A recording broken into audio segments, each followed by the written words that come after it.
এই ভিডিওটি আপনার প্রয়োজন আছে বলে আপনার সামনে আল্লাহ তাআলা এনেছেন, যাতে করে এই ভিডিওতে যে আমলের বিষয়ে বলবো সে আমলের দ্বারা আল্লাহ তাআলা আপনার সমস্যার সমাধান করাবেন। মাত্র 3 দিনের মধ্যে ফলাফল পেতে চাইলে ভিডিওতে যে আমলের কথা বলবো এবং যেভাবে করতে বলবো সেভাবেই করুন এবং সে আমলটা করুন, ইনশাআল্লাহ 3 দিনে ফলাফল পাবেন। আল্লাহ তাআলা প্রতিটা কাজই প্ল্যান করে করেন। একজন বান্দার যখন কোনো কিছুর প্রয়োজন হয় তখন আল্লাহ তাআলা কোনো না কোনোভাবে ইঙ্গিত দিয়ে তাকে সেই রাস্তা দেখান। হতে পারে আজকের এই ভিডিওটা আল্লাহ তাআলার পক্ষ থেকে আপনার জন্য ইঙ্গিত। কি পেতে চান, কি হতে চান, কি করতে চান, সবকিছু সম্ভব এই একটি মাত্র আমলের দ্বারা। একজন ইসলামিক স্কলার তিনি বলছিলেন এই আমল দ্বারা সারা পৃথিবী শাসন করা সম্ভব। আশা করি আপনার চাওয়াটা এতটাও বড় নয়। তো চলুন আজকে থেকে আমলটি শুরু করে দিন। তাই ভিডিওটি স্কিপ না করে মনোযোগ সহকারে শেষ পর্যন্ত শুনুন, আপনার সমস্যার সমাধান আজকের এই ভিডিওতে পেয়ে যাবেন ইনশাআল্লাহ। তো চলুন আর কথা না বাড়িয়ে আমরা সেই আমলটার বিষয়ে শুনে আসি।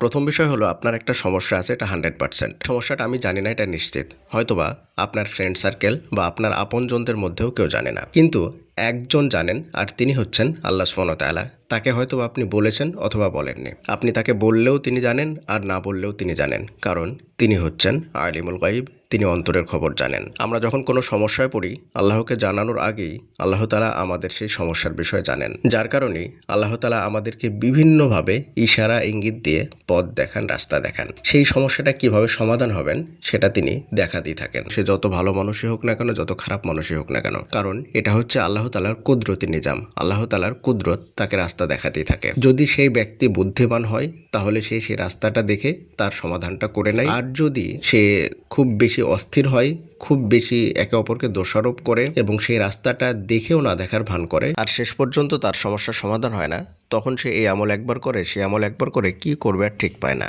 আর আপনাদেরকে আমি সবসময় বলি, আল্লাহর প্রতি সবসময় সুধারণা রাখবেন। আল্লাহ তাআলা আপনাকে অবশ্যই কোনো না কোনোভাবে সেখান থেকে উদ্ধার করবেন বা সে বিষয়ে সাহায্য করবেন। তো আজকের এই ভিডিওটা ঠিক সেই ধরনেরই, যে বিষয়টা আমি আপনাদেরকে আগেও বলেছি।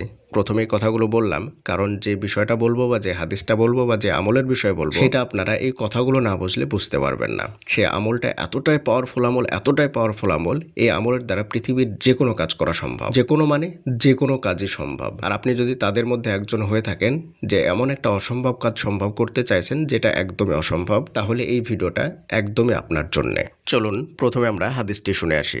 হাদিসটি হলো তিরমিজি শরীফের 3601 নম্বর হাদিস। এই হাদিসটি আবু হুরায়রা রাদিয়াল্লাহু তাআলা আনহু থেকে বর্ণিত। তিনি বলেন, রাসূলুল্লাহ সাল্লাল্লাহু আলাইহি ওয়াসাল্লাম আমাকে বলেছেন, তুমি বেশি বেশি লা হাওলা ওয়ালা কুওয়াতা ইল্লা বিল্লাহ এটা বলবে, কারণ এটা হচ্ছে জান্নাতের গুপ্তধন। সুবহানাল্লাহ। এই আমলটা কে করতে বলছেন?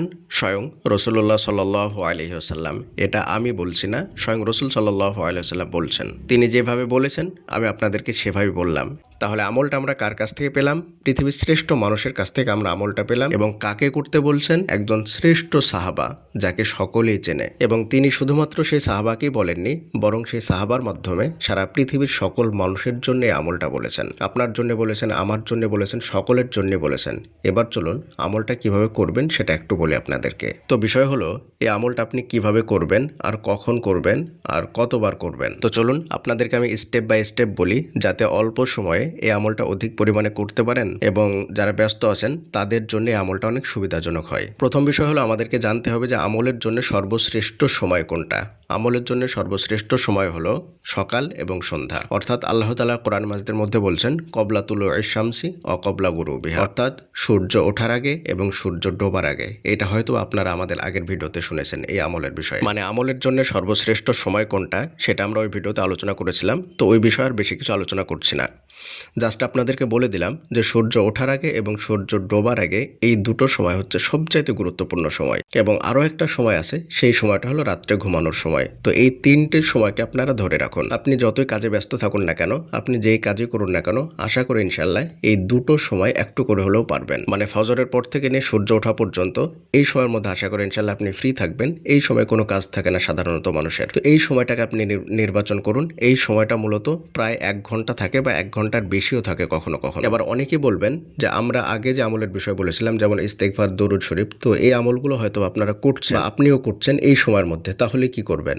যারা মূলত এই আমলগুলো করতে শুরু করে দিয়েছেন তারাই আমলটা কমপ্লিট করুন। আর যারা নতুন করে আমল শুরু করব মনে করছেন তাদের জন্য বলবো যে আপনারা এই আমলটা করুন 1 ঘন্টা ফজরের পরে। আর যদি ওই আমল করছেন মানে ইস্তিগফার করছেন, ইস্তিগফারের সঙ্গে যদি আমলটা করতে চান তাহলে ফজরের পরে 100 বার করুন, যথেষ্ট হবে ইনশাআল্লাহ। তারপরে আপনাকে আবারও আর একটা সময় বলবো, সেটা হচ্ছে সূর্য ডোবার পূর্বে। সূর্য ডোবার পূর্বে বলতে আসর থেকে নিয়ে মাগরিব পর্যন্ত এই পুরো সময়ের মধ্যে যে কোনো একটা সময় আপনি নির্বাচন করুন, অর্থাৎ আসরের নামাজ পড়ে একদম মাগরিবের আজান পর্যন্ত এই সময়ের মধ্যে আপনি আমলটা করার চেষ্টা করুন। সবচাইতে বেশি ভালো হয় একদম সূর্য ডোবার আগ মুহূর্তে, মানে সূর্য ডোবার আধা ঘন্টা আগে বা 1 ঘন্টা আগে করলে। আর যদি আপনার জন্য সেটা অসম্ভব হয়ে পড়ে তাহলে এই সময়ের মধ্যে যখনই আপনি ফ্রি থাকবেন, প্রতিদিনই যে এক সময় করতে হবে বিষয়টা এমন নয়। হয়তো একদিন আপনি সময় পেলেন যে শুরুর দিকে, অর্থাৎ আসরের নামাজের পরে আপনি সময়টা পেলেন, সেই সময় করে নিলেন ওই জায়নামাজে বসেই।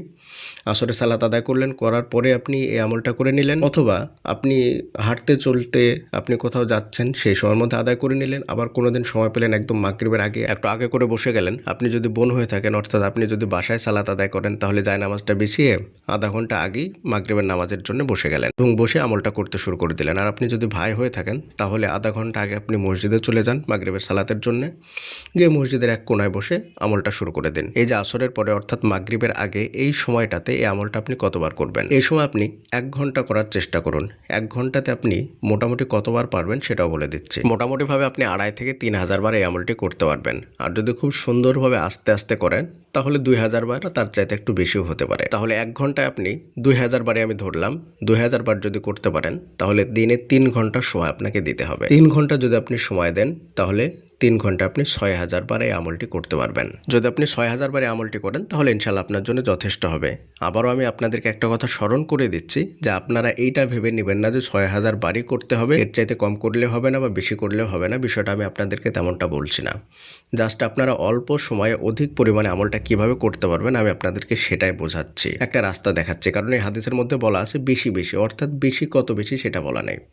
আপনি যত বেশি পারেন 1 কোটি বার করেন, তাতেও কোনো ব্যাপার নেই। যত বেশি পারেন, যত বেশির কথা বলা হয়েছে, বেশি বেশি করার কথা বলা হয়েছে। তো যারা ব্যস্ত মানুষ বা যারা আমল কিভাবে করবেন বুঝতে পারেন না, তাদের জন্য মূলত আমি এইগুলা বলি। এটা আবার অনেকেই খারাপভাবে নেন, বিষয়টা এমন নয়। মানে অনেক দিনই ভাই এবং বোনেরা আছেন যে আমল কিভাবে শুরু করবেন, কখন করবেন, কতবার করবেন, এইটা ভাবতে ভাবতেই না আমল করতে পারেন না, জাস্ট এইটাই ভেবে যান সারাক্ষণ। তো সেটাই আমি আপনাদেরকে সংক্ষেপে সুন্দরভাবে বোঝানোর চেষ্টা করি। আর একটা সময় কখন বললাম, সেটা হচ্ছে ঘুমানোর আগে। আপনি রাত্রি 12টায় ঘুমান, আর 10টায় ঘুমান, 9টায় ঘুমান, 8টায় ঘুমান বা 1টায় ঘুমান, আপনি যখনই ঘুমান না কেন ঘুমানোর আগে বিছানায় গিয়ে আপনি 1 ঘন্টা সময় দেবেন। একদিন আপনি আমলটা করবেন, জাস্ট একদিন করার পরে আপনার মধ্যে কি কি পরিবর্তন আসছে সেটা আপনি স্বচক্ষে দেখতে পাবেন ইনশাআল্লাহ। এর অর্থটা শুনলে আপনারা অবাক হয়ে যাবেন, এতটাই পাওয়ারফুল অর্থ।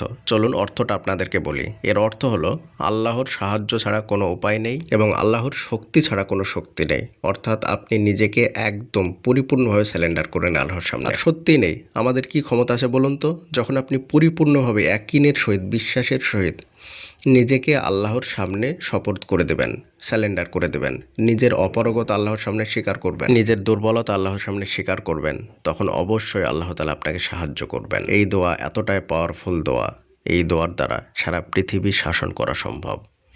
জীবনে যা কিছু চান সব কিছু এই দোয়ার মাধ্যমে, এই আমলের মাধ্যমে হাসিল করা সম্ভব। শুধুমাত্র ঈমান, ইয়াকিন, ভরসা এবং তাওয়াক্কুলের সাথে আপনাকে আমলটি করতে হবে। আর দেরি না করে আজকে থেকে আমলটি শুরু করে দিন। আর কবে থেকে আপনি শুরু করছেন সেটা অবশ্যই আমাদের ভিডিওর নিচে কমেন্ট করে জানাবেন, তারিখ উল্লেখ করে দেবেন এবং কবে তার ফলাফল পাচ্ছেন আবারও এসে ওই ভিডিওর নিচে আপনি উল্লেখ করবেন ইনশাআল্লাহ। তাহলে আপনার জন্য সুবিধা হবে এবং যে সমস্ত দিনী ভাই এবং বোনেরা আমল করতে চান, আমল করার জন্য উৎসাহ পাবেন।